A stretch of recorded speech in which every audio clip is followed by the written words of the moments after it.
आदाब, मेरा नाम डॉक्टर सुवर्चला है। मैं जीवा फर्टिलिटी सेंटर्स में साइंटिफिक डायरेक्टर हूँ। अक्सर ये पूछा जाता है कि इनफर्टिलिटी क्या यंग कपल्स में भी देखा जाता है और इसका कारण क्या हो सकता है। आइए आज इसके बारे में जानने की कोशिश करें। इनफर्टिलिटी या बच्चे नहीं होना किसी एज में भी हो सकता है। ये डिपेंड होता है कि कब आप ट्राई कर रहे हैं और क्या कारण है जिसकी वजह से आप इनफर्टिलिटी के शिकार हुए हैं। तो पहले तो ये जान लीजिए कि 20s ही नहीं, लेट 30s या अर्ली 20s में भी ये प्रॉब्लम हो सकता है। मेडिकल कंडीशन क्या है, किस कारणवश ये इनफर्टिलिटी हो रहा है, ये जान लेना बहुत जरूरी है। स्टैटिस्टिकली तो ये देखा गया है कि आजकल जवान लोगों में भी इनफर्टिलिटी देखा गया है, क्योंकि उनके लाइफस्टाइल जो है वो पहले जमाने से अलग है। जो खा रहे हैं, जो एक्सपोजर है वो पहले जनरेशन से अलग है। इसीलिए देखा गया है कि डेफिनेटली इनफर्टिलिटी यंगस्टर्स में भी देखा जा रहा है। आइए कुछ ऐसे कारण देखते हैं जिसकी वजह से इनफर्टिलिटी हो सकता है। सबसे पहला है मेडिकल कंडीशन, जिसमें आता है polycystic ovarian syndrome, endometriosis, pelvic inflammatory diseases, sexually transmitted infections, hormonal imbalances, thyroid disorders. ये सब जो इश्यूज मैंने आपको बताए हैं ये किसी एज में भी हो सकता है। यंग एज में भी हो सकता है, ज्यादा एज होने पर भी हो सकता है। इसके कारण अंडों का क्वालिटी ठीक से ना रहना, गर्भ में कुछ प्रॉब्लम्स होना, पुरुषों में स्पर्म्स में प्रॉब्लम्स रहने की वजह से भी ये इशू देखा जा सकता है। तो मेडिकल कंडीशंस जो होते हैं उसे इवैल्यूएट करना बहुत जरूरी हो जाता है। अगला है लाइफस्टाइल फैक्टर्स। अभी फाइनेंशियल इंडिपेंडेंस जल्दी देखने को मिल रहा है। अर्ली 20s में ही बच्चे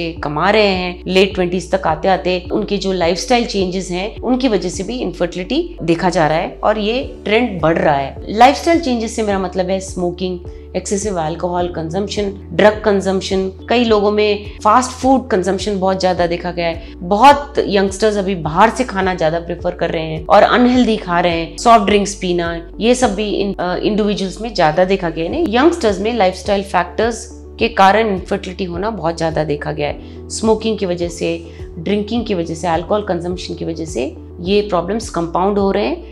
ये किसी भी एज में इनफर्टिलिटी का कारण हो सकता है, बट क्योंकि यंगस्टर्स बहुत पहले ही शुरू कर रहे हैं ये हैबिट्स, आगे चलते चलते ये एक कारण बन सकता है इनफर्टिलिटी के लिए। सेक्सुअल हेल्थ और टाइमिंग, इम्प्रॉपर इंफॉर्मेशन की वजह से जब अंडा रिलीज हो रहा है एक कपल मिल नहीं पाता, या बहुत सारे मल्टीपल पार्टनर्स रहने के कारण सेक्सुअली ट्रांसमिटेड डिजीजेस ज्यादा होने के कारण इनफर्टिलिटी का शिकार हो सकता है कोई भी। तो इसीलिए मल्टीपल पार्टनर्स का ना होना ही फर्टिलिटी के लिए लाभदायक होता है। जेनेटिक कारणों की वजह से भी इनफर्टिलिटी हो सकता है। जेनेटिक फैक्टर्स किसी भी एज में हो सकते हैं। जेनेटिक अबनॉर्मलिटी अगर हो तो ये अर्ली एज से ही इसका असर दिखा सकता है। एज ज्यादा होने की वजह से जेनेटिक फैक्टर्स ज्यादा देखे गए हैं, क्योंकि महिलाओं में एज जैसे बढ़ता है जेनेटिक प्रॉब्लम्स भी एग्स में देखे गए हैं और इन अंडों से जो एम्ब्रियोस, जो बच्चे तैयार होते हैं, उनमें भी जेनेटिक कारणों की वजह से अबनॉर्मलिटी हो सकता है। सो कारण बहुत सारे हो सकते हैं, लेकिन प्रॉपर इवैल्यूएशन बहुत इंपॉर्टेंट है। चाहे आप यंगस्टर हो या 30s के बाद ट्रीटमेंट के लिए जा रहे हो, इवैल्यूएशन सबसे इंपॉर्टेंट पॉइंट होता है। किस कारणवश इनफर्टिलिटी हो रहा है ये जानने के बाद ही